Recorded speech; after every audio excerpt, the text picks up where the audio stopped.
ஹalleluya. Good morning. இன்னொரு விலையேற்பற்ற நேரத்திலே நம்முடைய தேவனின் வார்த்தைகளை தியானிக்கும்படியாக நம்ம எல்லாரும் கூடி வந்திருக்கிறோம். வாங்க ஒரு சிறிய ஜெபம் செய்வோம். பரிசுத்தரே, மக்கு நன்றி ஆண்டவரே. உம்முடைய வார்த்தை வல்லமையுள்ளது, சக்தியுள்ளது, இருபுறமும் கருக்குள்ள பட்டயம் என்று எங்கள் உள்ளத்தின் ஆழங்களிலே நுழைந்து எங்கள் ஆலோசனைகளையும் சிந்தனைகளையும் வேறு பிரிக்கிற அளவுக்கு நுழைந்து எங்கள் நிலையை நாங்கள் உணரவும் உம்முடைய கிருபைக்காக வேண்டிக் கொள்ளவும் உதவி செய்கிறதாகவே உம்முடைய வார்த்தைக்காக காத்திருக்கிறோம். பேசும்படியாக இயேசுவின் நாமத்திலே ஜெபிக்கின்றோம் பிதாவே, ஆமென். ஆமாங்க, நாம எப்போதுக்கு அப்போது கண்ணாடியில பார்த்து கொண்டு நாம நம்முடைய முகத்தை சரி செய்வது போல நாம வசனம் என்னும் கண்ணாடியிலே பார்த்து கொண்டு நம்முடைய ஆழ்மனதை ஆயத்தப்படுத்திக் கொள்ள தேவன் தந்த வாய்ப்பிற்காக அவருக்கே நன்றி செலுத்துகிறோம். தேவனுடைய வார்த்தை நம்மை ஆதரிக்கிறது, எச்சரிக்கிறது, நடத்துகிறது, கண்டிக்கின்றது. தேவனுடைய வார்த்தை நம்மோடு பேசுகின்றது, நம்முடைய நிலைமை நமக்கு உணர்த்துகிறது இல்லங்க? லூக்காவின் சுவிசேஷம் 18ஆம் அதிகாரத்திலே 7ஆம் வசனம் வாசிக்கிறோம் பாருங்க. அந்தபடியே தேவன் தம்மை நோக்கி இரவும் பகலும் கூப்பிடுகிறவர்களாகிய தம்மால் தெரிந்து கொள்ளப்பட்டவர்கள் விஷயத்திலே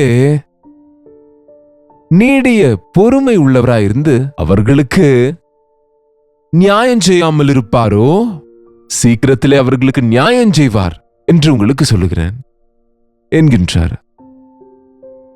தேவனை நோக்கி கூப்பிடுகிறவர்கள், இரவும் பகலும் வேண்டிக் கொள்ளுகிறவர்கள், அப்படின்னா 24/7 என்னங்க எமர்ஜென்சி வாட்ச் இருக்கும் பாருங்க.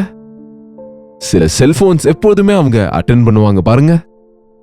அது போல இரவும் பகலும் நம்முடைய ஜெபங்களை கேட்பதற்கு நாம யாரு எங்கிருந்து எப்போது ஜெபித்தாலும் அந்த கூப்பிடுதலை கேட்டு நமக்கு பதில் கொடுக்க நம்முடைய ஆண்டவர் ஆயத்தமா இருக்கிறார். அதனாலதான் வெயிட் பண்ணுகிறாராம், காத்து கொண்டிருக்கிறாராம் நீடிய பொறுமையோடு. என்ன கேளுங்கப்பா, உங்களுக்கு கொடுக்கிறேன் என்கிறாரு. நமக்கு கேட்க கூட கஷ்டம். என்னங்க, கேட்டால் மட்டும் என்ன நடக்க போகுதுன்ற அவிசுவாசம். நீங்கள் கேட்டும் பெற்றுக்கொள்ளாமல் இருக்கிறீர்கள். காரணம், நீங்கள் விசுவாசத்தோடு கேட்கவில்லையோ என்னமோ. நீங்கள் கேட்டிருந்தும் பெற்றுக்கொள்ளவில்லை. காரணம், உங்கள் இச்சையின்படி கேட்டீர்கள் என்று ஆண்டவர் சொல்கிறார். ஆனால் விசுவாசத்தோடு கேட்டால், நம்முடைய தேவையில்லை நம்ம கேட்டால் நிச்சயமாக சீக்கிரமாக பாருங்க, உடனுக்குடன் அவர் சீக்கிரத்திலே நியாயம் செய்வார் நமக்கு. ஐயோ எனக்கு அநியாயம் நடக்குதே, ஐயோ எனக்கு நஷ்டம் நடக்குதே, ஐயோ எனக்கு வருத்தம் உண்டாகுதே, ஐயோ என் உயிரே போகுதே என்று ஒரு சில நேரம் நம்ம அலறி விடுவோம் பாருங்க. அப்படிப்பட்ட நேரத்தில் அங்கும் இங்கும் ஓடுவதை விட கர்த்தருடைய சமூகத்துக்கு போக கற்றுக்கொள்ளணும்.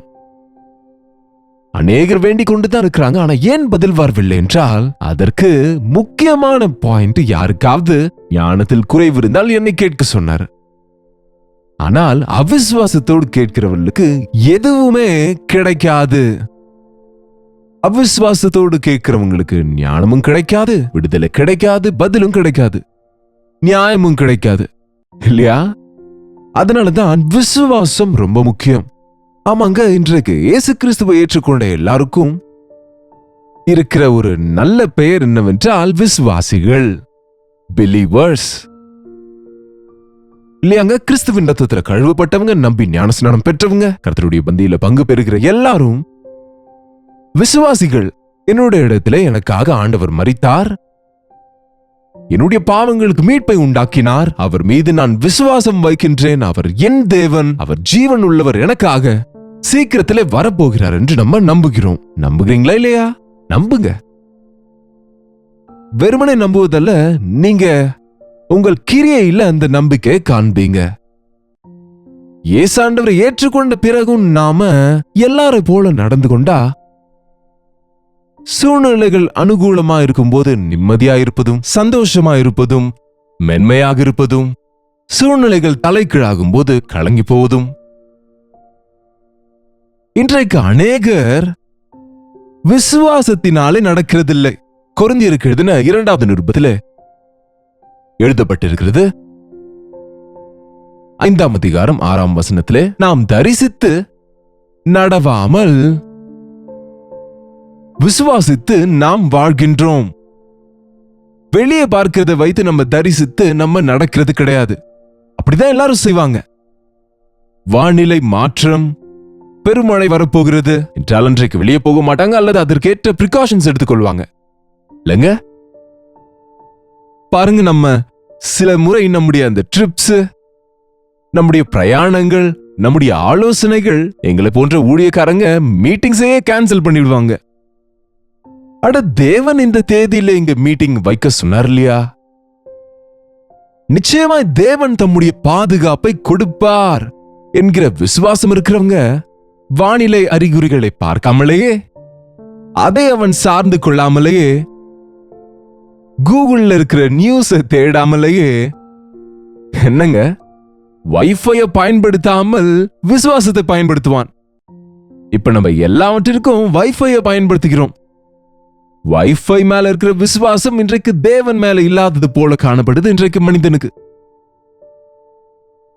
இந்த உலக செய்திகளை கொண்டு வருகிற மனிதர்களின் வார்த்தைகளை விட பரலோகத்திலே சர்வ அதிகாரத்தையும் சகலத்தையும் அவர் அதிகாரத்தில் வைத்திருக்கிறார். சமுத்திரத்துக்கு எல்லைகளை வைத்தவர் அவரே. காற்றையும் புயலையும் நிற்க வைக்கக்கூடியவர் சிருஷ்டிகர்த்தர். அவர் மேல விசுவாசம் வைக்கிறோமா? எல்லா விஷயத்திலையும் மனிதர்கள் சொல்கிறத வைத்து சோர்ந்து போகிறோம் தவிர தேவன் மேல விசுவாசம் வைத்து முன்னுக்கு போகிறது இல்ல. ஆகவேதான் மனிதரை நம்புவதை பார்க்கலும் கர்த்தரை நம்புவதே நலம் என்று எழுதியிருக்கிறது. உண்மையா நம்ம வாழ்க்கையில எதை வைத்து எதை நம்பி வாழ்கின்றோம்? பணத்தின் மேல விசுவாசமா? பணம் இருந்தால் தைரியம் இருக்கும், பணம் இல்லைன்னா தைரியம் இருக்காதா? ஆரோக்கியம் நல்லா இருக்கும்போது, நல்லா இருக்கிறேன் நானு, ஆரோக்கியத்திலே அந்த ஹாஸ்பிட்டல்ஸ்க்கு போவது, அங்க டெஸ்ட்களை செய்வது, அந்த ரிப்போர்ட்ஸை பார்த்ததும் என்றைக்கும் இல்லாத சோகத்துல மூழ்கிடுவாங்க. எத்தனை பேர் உங்களுக்கு தெரியும்? நமக்கு தெரியாமலேயே நம்முடைய சரீர அவயவங்களிலே எப்போதுக்கு அப்போது அது ரெஸ்டோர் ஆவதற்கு, அது சுகப்படுவதற்கு, நமக்குள்ள இருக்கிற இன்ஃபெக்ஷன்ஸை, நமக்குள்ள இருக்கிற பலம், இம்யூன் சிஸ்டம் என்று சொல்லுவாங்க பாருங்க, எப்பொழுதுக்கு அப்போது அவைகளை எதிர்த்து கொண்டே தான் இருக்கிறது. அது தோற்று போகும்போது அந்த நோய் நமக்கு வெளியே தெரியுது, தோற்காத போது ஆரோக்கியத்தோட நம்ம இருந்து கொண்டிருக்கிறோம்.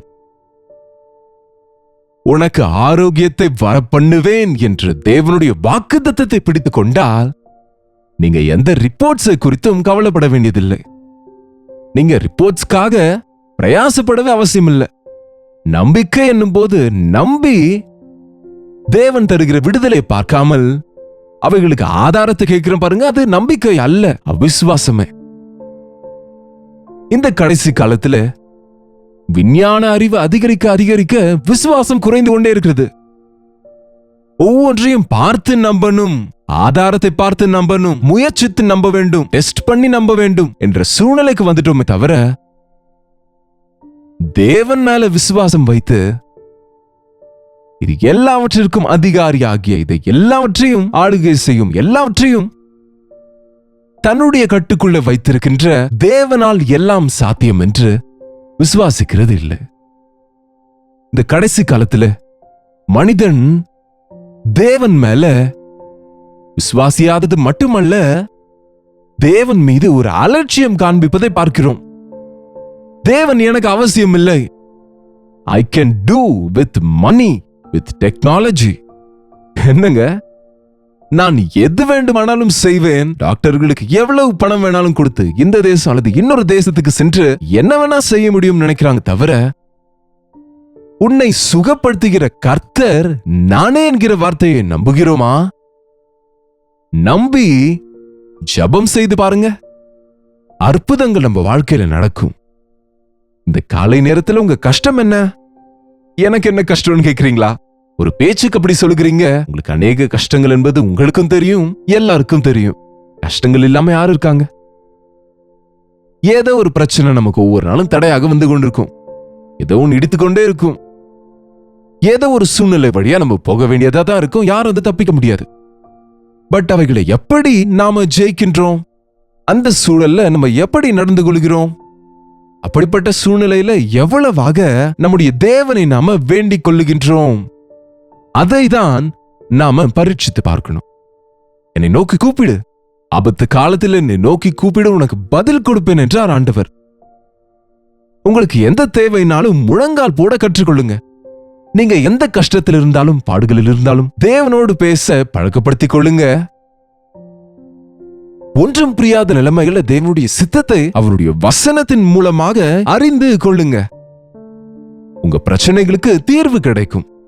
டாக்டர்கள் செய்த ஆபரேஷன்ஸ் ஃபெயில் ஆகுமோ என்னமோ, லாயர்ஸ் டீல் பண்ணுகின்ற கேசஸ் ஃபெயில் ஆகுமோ என்னமோ, ஆனால் நியாயம் செய்கிற தேவன், நன்மை செய்கிற தேவன், சுகப்படுத்துகிற ஆண்டவர் உண்மையுள்ளவரா இருக்கிறார். அவர் எவ்வளவு பேரும் உண்மையுள்ளவர். ஆண்டவர் நம்புங்க. மனுஷரை நம்பி மோசம் போகிறீங்களே, சூழ்நிலைகளுக்கு அடிபணிந்து நஷ்டம் போகிறீங்க இல்லையா? தேவன் மேல விசுவாசம் வைங்க. உங்கள் இருதயங்கள் கலங்காதிருப்பதாக. எந்த பிரச்சனைனாலும் பிரச்சனைகள் இருக்கும். பிரச்சனைகளின் நடுவிலே நாம சிக்கிக் கொள்ளுவோம். ஆனால் ஆண்டவர் நம்மோடு இருந்தால் அங்கங்கேயே விடுதலை, அங்கங்கேயே தீர்வுகள், அங்கங்கேயே நன்மை உண்டாகும். அவரை கூப்பிடு. ஜெபித்தேன்னு சொல்லாதீங்க. அவர் கூப்பிடுவதும் ஜெபிப்பதும் வேறு. இடைவிடாமல் ஜெபிப்பதை கூப்பிடுவது என்போம். ஒரு விஷயத்தை பிடித்துக்கொண்டு அந்த விஷயத்துக்காகவே நம்ம தேவ சமூகத்துல நாம உறுதியோடு கேட்டா, விசுவாசத்தோடு கேட்டா, நம்பிக்கையோடு கேட்டால் நிச்சயமா ரேண்டமா எல்லாவற்றையும் தேவனுக்கு முன்பு வைப்பதில்லை. உங்க முக்கியமான பிரச்சனை என்ன? உங்க முக்கியமான சிக்கல் என்ன? உங்க முக்கியமான தேவை என்ன? நான் பேசும்போது நீங்க இப்பொழுதே அதை சொல்லுங்க. உங்களை நீங்களே கேட்டுக்கொள்ளுங்க. எது என் வாழ்க்கையில முக்கியமானது? எது என்னுடைய கலக்கங்களுக்கு முக்கிய காரணம்? அதிலிருந்து எனக்கு விடுதலை கிடைத்தால் எல்லா விஷயத்திலும் நான் விடுவிக்கப்படுவேன். நிச்சயமாய் தேவன் நமக்கு பதில் கொடுப்பார் என்ற விசுவாசத்தோடு நம்ம ஜெபித்தால் அற்புதங்கள் நடக்கும். கர்த்தர் மேல விசுவாசம் வைங்க. எதையும் கண்டுகொள்ளாதீங்க. எந்த மனிதனின் வார்த்தைகளையும் நம்ப வேண்டாம். எந்த சுற்றுச்சூழலையும் பார்க்க வேண்டாம். எந்த டிவி சேனல்ஸும் நம்ப வேண்டாம். தேவனின் குரலை கேட்க கற்றுக்கொள்ளுங்க. தேவ சித்தத்தை அறிய கற்றுக்கொள்ளுங்க. தேவனை கேட்க கற்றுக்கொள்ளுங்க. எப்போதுக்கு அப்போது நம்ம அவிசுவாசம் அழிக்கப்பட்டு போகும். விசுவாசத்தோடு முன் செல்வோம்.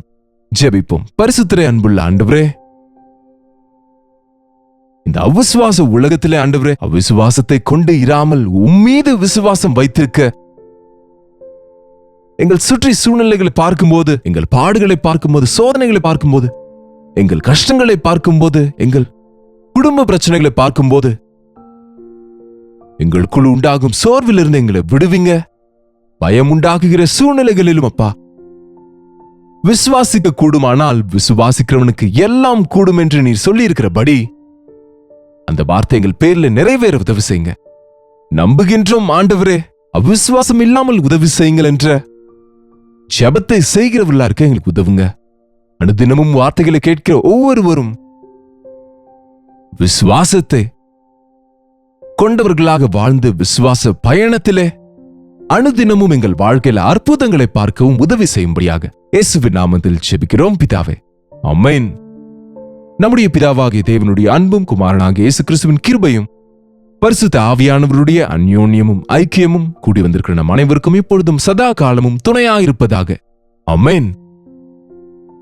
தேவனுக்கு ஸ்தோத்திரம். உங்களுடைய ஜெப விண்ணப்பங்களை பாருங்களே நீங்க எங்களுக்கு தெரியப்படுத்த 8939801234 என்கிற எண்ணிற்கு ஒரு டெக்ஸ்ட் அல்லது வாய்ஸ் மெசேஜ் மூலம் வாட்ஸ்அப் பண்ணுங்க. உங்களுக்காக நாங்க ஜெபிக்கிறோம், நீங்களும் ஜெபிங்க. அற்புதமான பதில்களை நம்ம பெற்றுக்கொள்கிறோம்.